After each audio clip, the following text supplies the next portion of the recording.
एक जंगल में बाबा था। वो लोगों के मसाइल हल करता था। लोग तरह तरह के मसाइल लेकर आते थे उसके पास। वो अक्ल, दानाई, हिकमत इस तरह के उनको हल निकाल कर दिया करता था कि भाई यूं कर लो तो हो सकता है मसला हल हो जाए, भाई यूं कर लो उसका मसला आप ये करके तो देखें। उसके बाद एक दिन एक जमींदार आया, लैंडलॉर्ड। जमींदार कहने लगा, हुजूर खुशी नहीं मिल रही है, सुकून नहीं, राहत नहीं, मजा नहीं आ रहा जिंदगी में। आपका भी यही हाल है? हाँ, वो लैंडलॉर्ड का यही हाल था।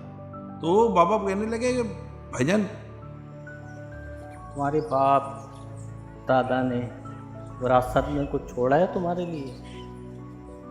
दादा ने थोड़ा बहुत सोना छोड़ा था जो वाली साहब को दिया था, और वाली साहब ने उससे कुछ कारोबार किया, उससे कुछ फ़ायदा हुआ। फिर जब वाली साहब का इंतकाल हुआ तो उन्होंने मुझे दिया सोना।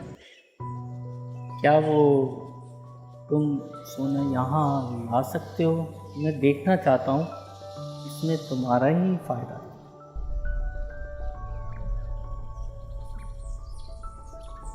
तो उसने गोल्ड दिखा दिया। बाबा जी ने गोल्ड दिया, मुट्ठी बंद की। वो समझा बाबा जी कुछ पढ़ेंगे तो गोल्ड बढ़ जाएगा।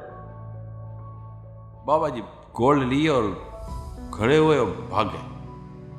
और जैसे बाबा जी जो गोल्ड लेकर भागे तो जमींदार साहब की तो पांव तले जमीन ही निकल गई। वो भागा पीछे। अब बाबा जंगल में रहने वाला आदमी, उसको जंगल के सारे रास्ते पता। जमींदार कभी मैदान में भी ना भागा था, लेकिन सोना चला गया हाथ से, वो तो भागा पीछे भाई। अब बाबा उसको जंगल घुमा रहा है और जमींदार साहब जंगल घूम रहे हैं। सांसें फूल गई जमींदार साहब की। बाबा आंखों से गायब नहीं हो रहा, ये बता दो मैं आपको, नजर आ रहा है। वो जंगल में पीछे पीछे, बाबा उसको अपने पीछे दौड़ा रहा है। शाम हो गई, बाबा जी दरख्त के नीचे आकर बैठ गए। जमींदार की सांस फूली हुई थी, वो भी कहीं दूर से खड़ा होकर अपनी सांसें बहाल कर रहा था। बाबा मर जाऊंगा मैं, सोना दे दो, यही रह गया है सब कुछ। वो आहिस्ता आहिस्ता आहिस्ता जमींदार आगे बढ़ने लगा कि बाबा को पकड़ लूंगा। बाबा बाबा था, बाबा दरख्त के ऊपर चढ़ गया। अब वो बाबा की मिन्नत समाज जो कुछ उसको करनी थी करने लगा। बाबा ने कहा सोना दे दूंगा, मेरी चंद शर्तें मानेगा?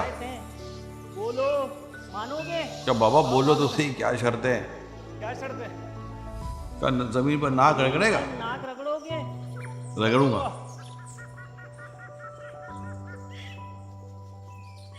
उसने जमीन से बाकायदा उसकी नाक से लकीरें खिंचवा दी। फिर कहा कि काम कर, इधर इतनी दौड़े लगा। बोला बाबा अभी तो दौड़ाया है, दौड़े लगाता है नहीं। दौड़े लगाई। अजीब बेतुकी किस्म की शर्तें रखी, और सारी शर्तें पूरी कर रहा था, करेगा क्या? गोड़ तो उसके बाद था नहीं, वो तो बाबा के हाथ में था। अब थक हार के जब वो बिल्कुल निढाल हो गया, बाबा जी दरख्त से नीचे उतरे। ये ले सोना पकड़। उसको गोल्ड दिया। जैसे उसके हाथ में गोल्ड आया ना, चेहरा चमक उठा, दिल खुश हो गया, मजे को मजा आ गया। बाबा जी पूछने लगा, क्या लग रहा है, सुकून मिला, कुछ राहत मिली? बोला बाबा जी मेरे तो आपने होश उड़ा दिए, अब तो बस सुकून ही सुकून है। बाबा जी ने कहा कि तेरा सोना मुझे नहीं चाहिए था, तेरी सुकून का मैं इलाज निकाल रहा था।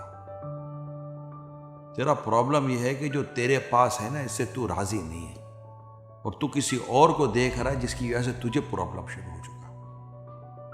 तो जो तुम्हारे पास है ना, उसको अल्लाह पाक की तरफ से बहुत बड़ी अता और बहुत बड़ी नेमत समझो, तो तुम्हें सुकून नसीब हो जाएगा। अब ये वाकया तो मन घरती हो बनाया गया, लेकिन आपको लगता नहीं है वाकया आपके लिए। अब देखिए एक मिडिल क्लास शख्स, मिडिल क्लास, ना अमीर है ना गरीब है, इसको बोलो अमीरों के इलाके में रहने चला जा, वो रह तो लेगा, जिंदगी में खुद को गरीब समझेगा। फिर इसी को कहोगे यार गरीबों के इलाके में रहने जा, वो रह तो लेगा, जिंदगी में खुद को अमीर समझेगा। आगे ये वही है, हालत बदली, इसकी सोच बदल गई। अल्लाह पाक हमारे हाल पर रहम फरमाए। और हमें शुक्रगुजारी की तौफीक अता फरमाए। कुरान में ला इन शक्करतुम लाज़िदन्नकुम, अल्लाह पाक का जो शुक्र अदा करता है, अल्लाह पाक उस पर अपनी नियमतें और बढ़ा देता है। अल्लाह अमल करने की तौफीक अता फरमाए। खुश रहा करें।